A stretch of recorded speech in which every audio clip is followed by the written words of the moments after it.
Lewandowski goes for it again! And then Ronaldo! Oh, it's Messi! Aguero! How's it going guys? It's Divyanshu. Welcome back to another episode। और इस episode में मेरे पास आपके लिए football से related काफी सारी अपडेट हैं। और सिर्फ फुटबॉल से अपडेट नहीं यार, इस वीडियो में अपडेट्स के बाद हम लास्ट में आज के होने वाले जो यूरोपा लीग का फाइनल है, जो मैनचेस्टर यूनाइटेड वर्सेस विलारियल के बीच जो मैच है, उसके बारे में हम कुछ डिस्कस करेंगे। तो वीडियो में एंड तक जरूर बने रहना। वीडियो पसंद है तो वीडियो को लाइक करना, चैनल को सब्सक्राइब करना। मैं इसी तरह फुटबॉल से रिलेटेड कंटेंट इस चैनल पे अपलोड करता रहता हूँ। तो बिना टाइम वेस्ट किए शुरू करते हैं अपनी पहली अपडेट से। तो जहाँ यार मैंने आपको पिछले वीडियोस में बताया था कि लिवरपूल की टेबल पे एक वर्ल्ड क्लास डिफेंडर को साइन करने का जो प्रपोजल है, उसको ग्रीन सिग्नल मिल चुका है। बस कंफ्यूजन इस चीज का है कि जो आरबी लाइप्जिग के जो डिफेंडर है इब्राहिमा कोनाते, उनका रिलीज क्लॉज पे किया जाए या फिर जो उन्होंने शाल्क का जो डिफेंडर है ओजान कबाक, जो जनवरी में उन्होंने लोन पे लिया था, उसको परमानेंटली बाय किया जाए। तो अब रिपोर्ट से बता रही है कि ये आने वाले टाइम में ऑफिशियली ऑलमोस्ट कंफर्म तो अभी भी हो गया, लेकिन आने वाले टाइम में इसको ऑफिशियली अनाउंस कर दिया जाएगा कि जो इब्राहिमा कोनाते हैं उनका जो रिलीज क्लॉज है वो पे कर दिया गया है, और वो release clause around 40 million euros का है।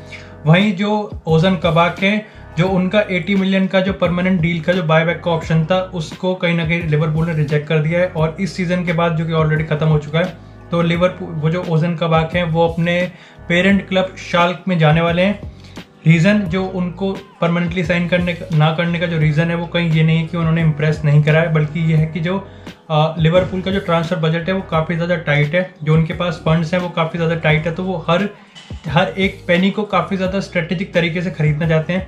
तो ऑब्वियसली यार, जब आपके पास वर्जिल वैन डाइक हैं, जो गोमेज हैं, जोएल मातिप हैं, ये सारे फिर से अवेलेबल होंगे नेक्स्ट सीजन, और ऊपर से अब आपने इब्राहिमा कोनाते जो कि ऑल्सो वर्ल्ड क्लास डिफेंडर हैं उनको साइन कर लिया, तो ऐसे टाइम पे मेरे ख्याल से जो पैकिंग ऑर्डर है उसमें ओजान कबाक को कुछ ज़्यादा प्लेइंग गेम टाइम मिलेगा नहीं। तो उनको जो उनके रिगार्डिंग उनको खरीदने का जो 18 मिलियन यूरोज का जो उनका परमानेंट बायबैक का ऑप्शन है, वो मेरे ख्याल से कोई सेंस नहीं बनाएगा। बाकी ये जो इब्राहिमा कोनाते हैं, ये पहली साइनिंग होने वाली है इस समर लिवरपूल की, और हम देख सकते हैं कि आने वाले टाइम में इस समर काफ़ी सारे प्लेयर्स जा भी सकते हैं और काफ़ी सारे प्लेयर आ भी सकते हैं, क्योंकि नेक्स्ट सीजन लिवरपूल को अपना जो प्रीमियर लीग का टाइटल है वो वापस चाहिए, और उसके लिए जर्गन क्लॉप समझते हैं कि जो स्क्वाड है उसको एक तरीके से रेनोवेट करना पड़ेगा। बाकी बात करते हैं नेक्स्ट अपडेट की, और ये अपडेट है लीग 1 के जो क्लब है रेनेस, उसके जो मिडफील्डर है एडवार्डो कामाविंगा। तो यार ये वाला जो सीजन है ये एक तरीके से उनके लिए ब्रेक थ्रू सीजन रह चुका है, जहाँ पे उन्होंने काफ़ी बड़े यूरोपियन क्लब्स का जो अटेंशन है वो ले लिया है। अब उनको साइन करने के लिए सबसे पहले एज यूजुअल जो दो क्लब कूदते हैं वो है मैनचेस्टर यूनाइटेड और प्रीमियर लीग के आर्सेनल। लेकिन जैसे उनका प्राइस टैग सेट किया गया, आर्सेनल तो अपने आप आराम से भाई पीछे चुपचाप चला गया। तो अब लेटेस्ट डेवलपमेंट इस स्टोरी में ये है कि जो एडवार्डो कामाविंगा के जो एजेंट है, उन्होंने क्लब के मैनेजमेंट को बता दिया है कि उनकी प्रायोरिटी है कि भाई वो क्लब को छोड़ के एक बड़े क्लब में जाना चाहते हैं, और एक प्रेफरेंस ये है कि वो फ्रांस में ही रहना चाहते हैं। और ऑब्वियसली उनका प्राइस टैग जब आप सुनोगे तो आपको पता है कि एक ही ऐसा क्लब है PSG जो एक्चुअली में उनको अफोर्ड कर सकता है। जो प्राइस टैग सेट किया गया है कामाविंगा के लिए रेनेस के द्वारा वो है 100 मिलियन यूरोज। एक्चुअली में ये सिर्फ एक PSG क्लब है ऐसा जो फ्रांस में, जो कि एक्चुअली में इसको अफोर्ड कर सकता है। और हमने देखा भी था कि PSG इंटरेस्टेड है, और PSG के लिए एक मिडफील्डर साइन करना इस समय एक प्रायोरिटी है। तो ये आने वाला वक्त बताएगा कि PSG एडवार्डो कामाविंगा को साइन करते हैं या नहीं करते हैं। ऑब्वियसली प्लेयर की कैपेबिलिटी में और प्लेयर की जो क्वालिटी है वो वर्ल्ड क्लास है, तो उसको साइन करने में कोई दिक्कत नहीं होगी। बस जो छोटा सा ऑब्स्टेकल होगा यार, वो होगा जो इसका प्राइस टैग है। मेरे हिसाब से 100 मिलियन यूरोज थोड़ा सा ज्यादा हो गया। बात करते हैं नेक्स्ट अपडेट की, और ये अपडेट है नेपली के मैनेजर जो थे गेनारो गटूसो, मतलब नेपली के मतलब इंसान तो है बट नेपली के मैनेजर नहीं रहे हैं, पता नहीं क्या बोल रहा हूँ मैं। बट यार हमने देखा था जैसे ही सीरिया के लास्ट लीग डे में जो नेपली ने जब अपनी टॉप 4 की जो होप्स थी उसको बॉटल कर दिया और अपनी जगह जुवेंटस को दे दी, उसी के ठीक कुछ घंटे बाद ही हमने नेपली की तरफ से ऑफिशियल अनाउंसमेंट सुनी थी कि उन्होंने गेनारो गटूसो को सैक कर दिया है। और अब उस स्टोरी के रिगार्डिंग जो लेटेस्ट डेवलपमेंट है वो ये है कि जो सीरिया का एक और मिड टेबल क्लब है फियोरेंटीना FC, उन्होंने नेपली के जो मैनेजर थे गेनारो गटूसो उनको साइन कर लिया है। अब इस क्लब के रिगार्डिंग यार स्टोरी एक हिस्ट्री ये भी है कि मॉरिजियो सारी जब जुवेंटस ने उनको सैक कर दिया था, तो मॉरिजियो सारी फेवरेट बने हुए थे कि वो फियोरेंटीना के मैनेजर बनेंगे। But at the end of the day it was Nepali के गेनारो गटूसो जो अब फियोरेंटीना के मैनेजर हैं। और इस स्टोरी से यार हमें यह भी पता चलता है कि जो मॉरिजियो सारी हैं वो कहीं ना कहीं अभी वेट कर रहे हैं एक टॉप क्लब को ज्वाइन करने के लिए, कहीं ना कहीं वो जल्दी नहीं कर रहे हैं गटूसो की तरह। सेम स्टोरी विद एलिगेरी और मॉरिजियो सारी अभी भी अपने जो परफेक्ट अपॉर्चुनिटी है कि एक बड़े क्लब उनको साइन करे। कहीं ना कहीं उसका वो वेट कर रहे हैं, एक परफेक्ट मोमेंट आएगा और तब वो एक बड़े क्लब को साइन कर लेंगे। बाकी बात करते हैं अपने नेक्स्ट अपडेट की, और यार ये अपडेट काफ़ी बड़ी भी है और काफ़ी अटपटी भी है। मैंने आपको पिछली वीडियोस में बताया था कि जो गैरेथ बेल के रिगार्डिंग स्टोरी ये चल रही है कि वो अपना जो लोन स्टिंट है टॉटनहम में उसको खत्म करके वापस रियल मैड्रिड में जाएंगे और रियल मैड्रिड में जो उनका 1 साल का कॉन्ट्रैक्ट है उसको पूरा करेंगे और उसके बाद वो एज अ फ्री एजेंट बन जाएंगे, लेकिन उसके बाद उनका रिटायरमेंट का प्रोग्राम है। इसके रिगार्डिंग जो लेटेस्ट डेवलपमेंट है वो ये है कि जो अभी यूरोपियन चैंपियनशिप होने वाला है 2021 में, इसी के बाद ही गैरेथ बेल रिटायरमेंट का प्लान बना रहे हैं और जो उनका कॉन्ट्रैक्ट है 1 साल का रियल मैड्रिड के साथ, कहीं ना कहीं वो उसको म्यूचुअल कंडीशन में, म्यूचुअल एग्रीमेंट के साथ उसको कट कर देंगे। अब यार ये एग्जांपल अगर मैं आपको समझाऊं सिंपल वर्ड में, तो मेसेट ओजिल और आर्सेनल के बीच जो सिचुएशन हुई थी, कहीं ना कहीं वही सिचुएशन हो रही है कि जो उनका 6 महीने का कॉन्ट्रैक्ट बचा हुआ था, लेकिन उन्होंने जो टर्किश क्लब है उसको ज्वाइन करने के लिए कहीं ना कहीं जो अपना कॉन्ट्रैक्ट है उसको 6 महीने पहले ही टर्मिनेट कर दिया था और जो सैलरी थी वो एक साथ ले रही थी। यहाँ भी यही सेम सिचुएशन होने वाला है कि गैरेथ बेल रियल मैड्रिड के साथ 1 साल पहले ही कॉन्ट्रैक्ट खत्म करने वाले हैं और जो एक साथ सैलरी उनको महीने दर महीने या हफ्ते भर हफ्ते मिलती थी वो एक साथ ही वो सैलरी ले लेंगे। बट ऑब्वियसली जो 30 मिलियन के अराउंड अगर उनको मिलने थे तो वो उसमें 25-26 मिलियन ले लेंगे या थोड़ा डिस्काउंट दे देंगे, बट एक साथ ही वो सैलरी ले लेंगे। अब इस बड़े डिसीजन के पीछे जो उनका रीजन है वो ये है कि जो गैरेथ बेल है, जो फुटबॉलिंग कम्युनिटी और जो फुटबॉल लाइफ है उनकी, उसका जो प्रेशर है कहीं ना कहीं वो उसको विथस्टैंड नहीं कर पा रहे हैं और उसके साथ कंटिन्यू नहीं कर पा रहे हैं, इसीलिए वो कहीं ना कहीं पूरी तरह से फुटबॉल लाइफ से डिस्कनेक्ट होना चाहते हैं। और दूसरा बड़ा रीजन है, और मैं मानता हूँ ना, मैं कहता हूँ ना, वो गोल्फ सुपरस्टार एक तरीके से वो अब पूरी तरीके से गोल्फ के ऊपर फोकस करना चाहते हैं और शायद से एक प्रोफेशनल करियर भी स्टार्ट कर सकते हैं। बात करते हैं नेक्स्ट अपडेट की, और ये अपडेट है एसी मिलान से। तो जहां हम एक तरफ अप्रिशिएट कर रहे हैं जो एफसी बार्सिलोना की ट्रांसफर स्ट्रेटेजी है उसको, तो कहीं ना कहीं एक तरफ से एसी मिलान की ट्रांसफर स्ट्रेटेजी को भी अप्रिशिएट करना बनता है, जहां पे हम देख रहे हैं कि उन्होंने इब्राहिमोविच का जो कॉन्ट्रैक्ट है उसको भी 1 साल के लिए एक्सटेंड कर लिया है। फिकोयो तोमोरी को भी वो आने वाले दिनों में ऑफिशियली बाय कर सकते हैं, और जो लिले एफसी के जो गोलकीपर हैं माइक मैग्नन, उन्होंने भी उनको खरीद लिया है। तो कहीं ना कहीं काफी अच्छी उनकी स्ट्रैटेजी चल रही है। लेकिन अब इसमें 3 फ्री एजेंट्स और ऐसे प्लेयर हैं जो आने वाले दिनों में क्लब को ज्वाइन कर सकते हैं। उसमें है डेनिलो डी एम्ब्रेसियो, एल्सिड हैसाज, और इन तीनों में जो तीसरा नाम है वो काफी बड़ा नाम है और वो है चेल्सी के स्ट्राइकर ओलिवियर जिरूड। हमें पता है ओलिवियर जिरूड का इस महीने जो कॉन्ट्रैक्ट है वो खत्म होने वाला है, वो फ्री एजेंट बनने वाले हैं और चेल्सी का कोई ऐसा कोई आइडिया नहीं है, ऐसा कोई इंटेंशन नहीं है कि वो उनके साथ नेगोशिएट करके जो कॉन्ट्रैक्ट है वो आगे बढ़ाएं। ऐसे में जो एसी मिलान है वो क्लियर फेवरेट है कि वो ओलिवियर जिरूड को साइन कर सकते हैं। तो हाँ यार, बार्सिलोना के साथ साथ एसी मिलान की जो ट्रांसफर स्ट्रेटेजी है एज ऑफ नाउ, अभी तक ऑफिशियली विंडो ओपन भी नहीं हुई है लेकिन काफी अच्छी खासी है। बात करते हैं नेक्स्ट अपडेट की, तो ये बहुत रेयर होता है कि मैं आपको अपने चैनल पे आर्सेनल की ट्रांसफर स्ट्रेटेजी के रिगार्डिंग कोई अपडेट देता हूँ, बट अब आर्सेनल के रिगार्डिंग काफ़ी ज़्यादा कॉन्क्रीट अपडेट है। और वो अपडेट ये है कि क्योंकि मैंने आपको बताया था पिछले वीडियोस में कि जो विलियन है वो कहीं ना कहीं इस समर क्लब को छोड़ सकते हैं और जो उनकी जो मोस्ट पॉसिबल डेस्टिनेशन है, मोस्ट फेवरेट डेस्टिनेशन है, वो हो सकती है MLS की इंटर मियामी FC, जिसके ओनर डेविड बेकहम है। तो कहीं ना कहीं विलियन को रिप्लेस करने के और साथ ही साथ निकोलस पेपे को भी कंपटीशन देने के लिए जो नॉर्विच सिटी के एमिलियानो बुएंदिया है, जिनका ये वाला जो सीजन है वो कहीं ना कहीं एक तरह से ब्रेक थ्रू सीजन है, वो आर्सेनल बोर्ड उनको सीरियसली कंसिडर कर रहा है बाय करने के लिए। इनकी ट्रांसफर मार्केट की अभी वैल्यू यार सामने नहीं आई, रिपोर्ट में निकल गई क्या ऑफर हो सकता है क्या नहीं हो सकता, लेकिन ऐसा माना जा रहा है कि एमिलियानो बुएंदिया ट्रांसफर मार्केट में मतलब आर्सेनल के बजट में आएंगे और कहीं ना कहीं आर्सेनल उनको सीरियसली कंसिडर कर रही है खरीदने के लिए। तो मेरे ख्याल से ट्रांसफर ऑफर का तो कोई इतना झंझट नहीं होने वाला। इसके रिगार्डिंग जो एमिलियानो बुएंदी का स्टैंड है वो सिंपल है कि वो हैप्पी होंगे नॉर्विच से आर्सेनल में स्विच करने के लिए। कहीं ना कहीं मेरे ख्याल से ये एक अच्छी डील हो सकती है क्योंकि एमिलियानो बुएंदिया लिटरली एक काफ़ी अच्छी क्वालिटी प्रोवाइड कर सकते हैं आर्सेनल में। बाकी बात करते हैं नेक्स्ट अपडेट की, और ये अपडेट है बार्सिलोना के मैनेजर रोनाल्ड कोएमन और उनके जो प्रेसिडेंट हैं जॉन लेपोर्ता से। तो मैंने आपको पिछले वीडियो में अपडेट दिया था कि दोनों पार्टीज के बीच एक अल्टीमेट मीटिंग होने वाली है जिसमें सिर्फ यही डिसाइड नहीं होगा कि आने वाले सीजन में जो रोनाल्ड कोएमन है वो बार्सिलोना के मैनेजर बने रहेंगे या नहीं बने रहेंगे, बल्कि इस पे भी ज़्यादा डिसीजन होगा कि अगर नहीं बने रहेंगे तो फिर तो सीधा टाटा बाय बाय है, लेकिन अगर बने रहेंगे तो उसकी स्ट्रैटेजी क्या होगी। तो कहीं ना कहीं इसके रिगार्डिंग जैसी मीटिंग खत्म होती है, जो रोनाल्ड कोएमन के एजेंट हैं रॉब जेंसन, उन्होंने ज़्यादा डिटेल्स नहीं दी, बल्कि जितनी डिटेल्स दी है उसके हिसाब से हमें पता चला है और उन्होंने कोट करा है कि जो मीटिंग की जो फीलिंग्स थी वो बहुत पॉजिटिव थी और हम ये देखने वाले हैं कि इस सीज़न नहीं सिर्फ इसी सीजन नहीं बल्कि आने वाले सीजन्स में रोनाल्ड कोएमन बार्सिलोना के मैनेजर बने रहेंगे। तो ये काफी बोल्ड स्टेटमेंट है। इससे पता चलता है कि मतलब इतनी सारी जो स्टोरीज चल रही थी कि जॉन लेपोर्ता नाखुश हैं, लेकिन मीटिंग के अगर रिव्यू देखें उनके रोनाल्ड कोएमन के एजेंट के हिसाब से तो वो बिल्कुल उल्टी है। लेकिन इस मीटिंग में जैसे मैंने आपको बताया सिर्फ यही डिसाइड नहीं होना था कि वो मैनेजर बने रहेंगे या नहीं बने रहेंगे, बल्कि ये डिसाइड होना था कि स्ट्रेटेजी क्या रहेगी ट्रांसफर मार्केट की।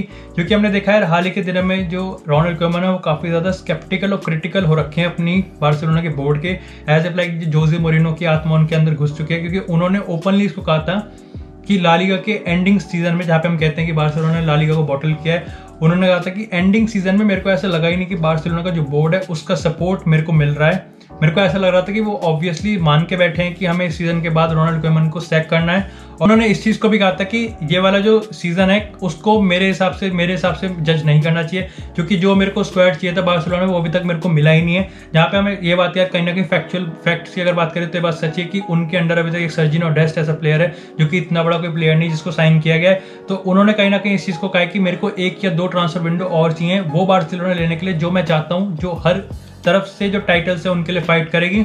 लेकिन अगर बात करें सच्चाई की तो इस सीजन काफी ज्यादा एक्टिव है ट्रांसफर मार्केट में बार्सिलोना, जहां पे हम देख रहे हैं कि सर्जियो एग्यूरो को साइन करने वाले हैं, वो मेम्फिस डिपाई को साइन करने वाले हैं, लिवरपूल से जीजी वाइनाल्डम को साइन करने वाले हैं। तो अगर जीजी वाइनाल्डम भी डच नेशनलिटी के हैं, मेम्फिस डिपाई भी डच नेशनलिटी के हैं, तो कहीं ना कहीं जो रोनाल्ड कोएमन का जो इम्पैक्ट और इन्फ्लुएंस है एज ए डच नेशनल वो कहीं ना कहीं हम साफ साफ देख पा रहे हैं। बाकी तो आने वाला वक्त बताएगा कि और वो कौन कौन से प्लेयर्स हैं जिसको बार्सिलोना एक्चुअली में साइन करती है।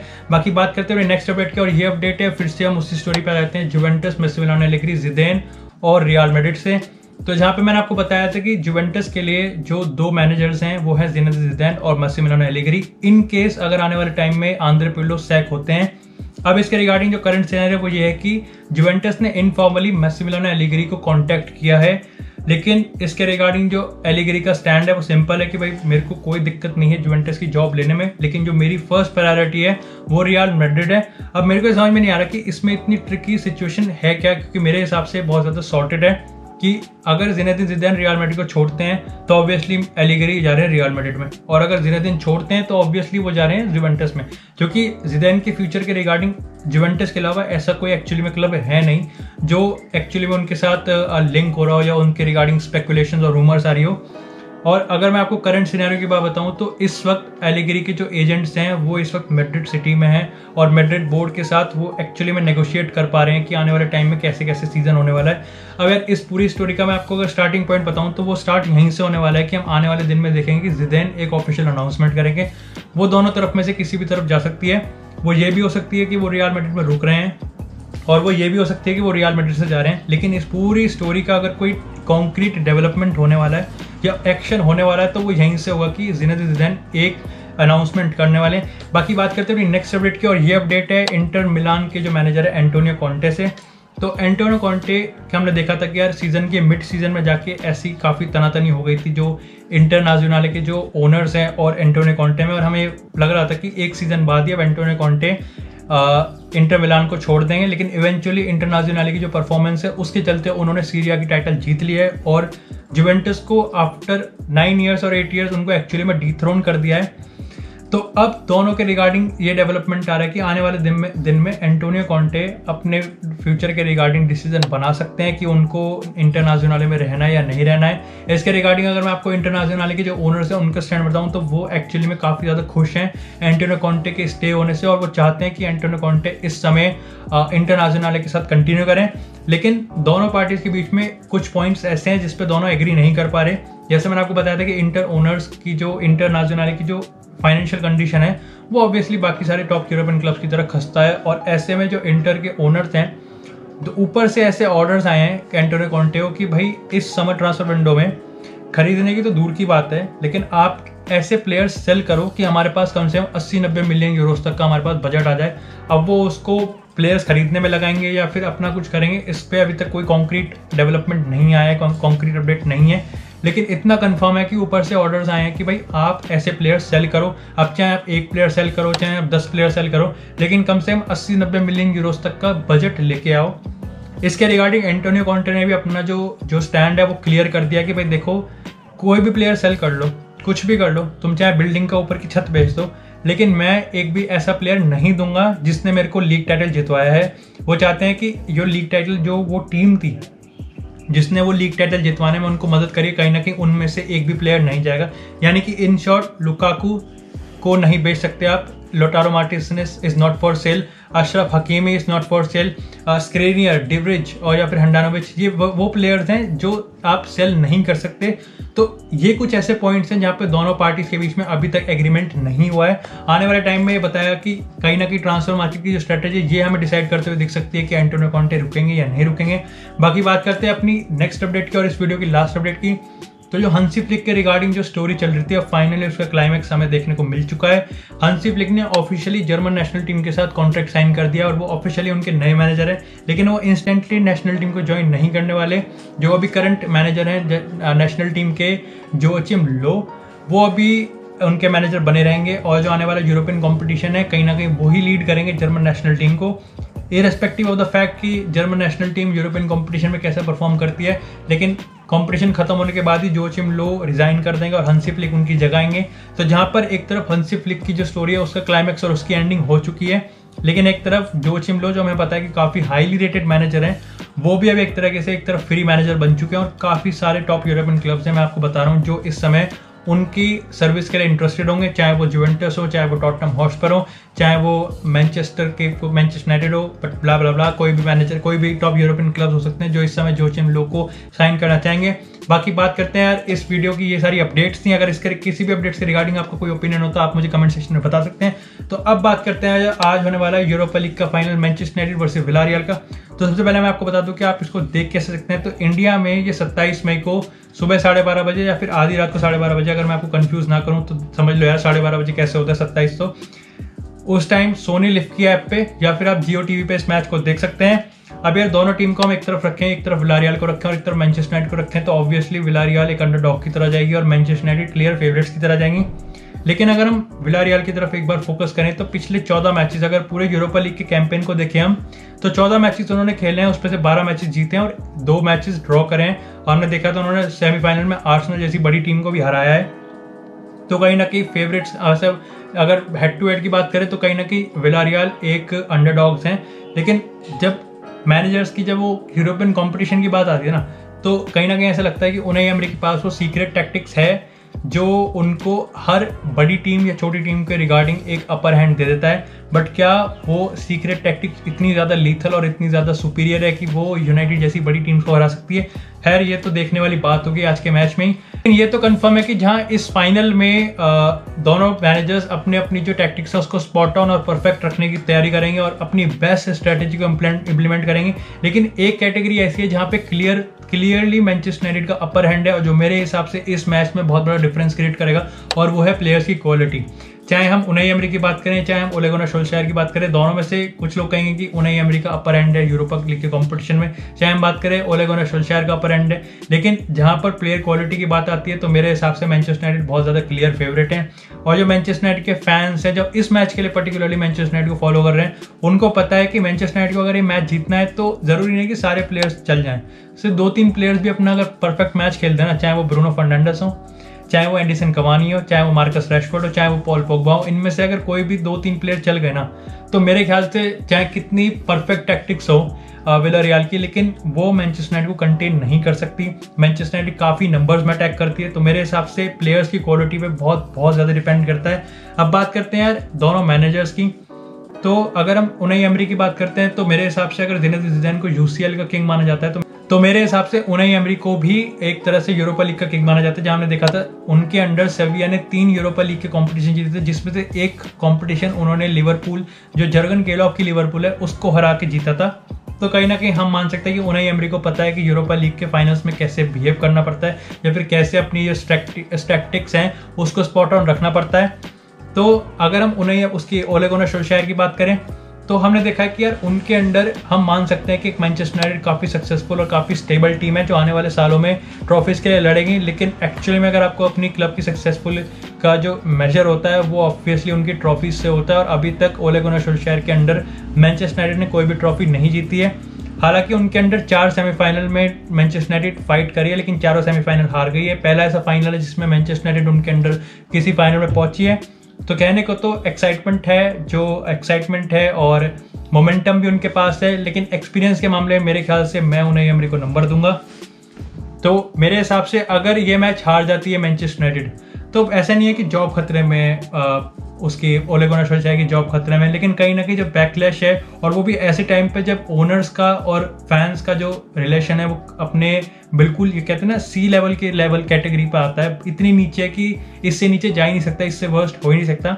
ऐसे टाइम पे मैनचेस्टर यूनाइटेड एक और फाइनल हार जाती है, मतलब ओले गुनार सोल्शायर के अंडर तो पहला फाइनल, लेकिन वैसे अगर एक और फाइनल हार जाती है तो मेरे ख्याल से काफ़ी ज़्यादा बैकलैश मिलने वाला, क्रिटिसिज्म मिलने वाला है। मैं बात करें अगर वो जीत जाती है तो मेरे ख्याल से it could be start of something special. जो रिलेशन है ओनर का क्लब का फैंस के साथ वो थोड़ा और सुधर सकता है, ट्रांसफर मार्केट में और ज़्यादा अच्छे से आ सकते हैं, और नेक्स्ट सीजन के लिए जो टाइटल कंटेंडर के लिए एक तौर पे टाइटल फेवरेट्स की तरह पे जो मैनचेस्टर यूनाइटेड चाहती है कि वो मैनचेस्टर सिटी से हेड टू हेड जाए, कहीं ना कहीं उसको भी काफ़ी अच्छा मोमेंटम मिलेगा। तो मेरे हिसाब से इस मैच का जो रिजल्ट होगा वो कहीं ना कहीं हमें पता है कि उनाई एमरी की जो टीम है वो अटैकिंग थ्रेट तो इतना देगी नहीं, उनकी डिफेंसिव ऑर्गेनाइजेशन काफ़ी ज़्यादा इंपॉर्टेंट है इस मैच में, कि विलारियल डिफेंड करेगी, अच्छे डिफेंड करेगी और मैनचेस्टर यूनाइटेड अटैक करेगी, लेकिन डिफरेंस क्रिएट होगा जो मैनचेस्टर यूनाइटेड के प्लेयर्स हैं उन पर। एडिसन कवानी जो अटैकिंग थ्रेट है उनमें से अगर किसी का एक का भी जादू चल गया तो मैनचेस्टर यूनाइटेड वहीं जीत जाएगी, लेकिन एक खतरे की घंटी मैनचेस्टर यूनाइटेड के लिए और वो है उनका डिफेंस। ये कोई 2 लेग का मैच नहीं है, ये कोई फ्रेंडली मैच नहीं है, ये एक फाइनल है, 90 मिनट का मैच है। आपने जरा सी गलती करी, विलारियल हमने देखा था विलारियल और आर्सेनल के मैच में पहले लेग में आर्सेनल की 2 गलती हुई थी, या फिर विलारियल ने अनएक्सपेक्टेडली 2 गोल स्कोर करे थे और उन्होंने भाई डिफेंड करे अपनी जान लगा के।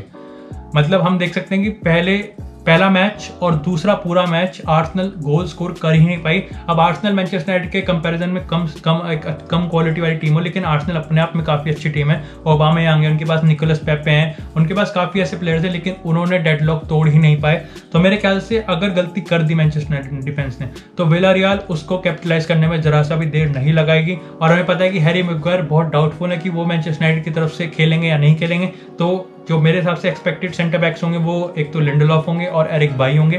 तो मैनचेस्टर यूनाइटेड को अपने डिफेंसिव ऑर्गेनाइजेशन पे काफ़ी ज़्यादा ध्यान देना है। उनके पास क्वालिटी इतनी नहीं है जितनी मैनचेस्टर यूनाइटेड के पास है, लेकिन उनके पास इंडिविजुअल क्वालिटी इतनी तो है कि वो कैपिटलाइज कर सकते हैं। तो मेरे हिसाब से प्रेडिक्शन तो यार मेरे हिसाब से ऑब्वियसली मैनचेस्टर यूनाइटेड ही रहेगी, बट यू नेवर नो, गलती कर दी, एक मैच है, गलती कर दी, 90 मिनट है, गलती कर दी तो उसका भुगतना पड़ सकता है। बाकी इसके रिगार्डिंग यार जब मैच होगा तो उसके बाद इसका मैच का रिव्यू आ ही जाएगा। तो अगर आपको वीडियो पसंद है तो वीडियो को लाइक करना, चैनल को सब्सक्राइब करना। मैं इसी तरह फुटबॉल से रिलेटेड कंटेंट इस चैनल पर अपलोड करते रहता हूँ। तो तब तक के लिए stay tuned guys, I will see you guys in the next video.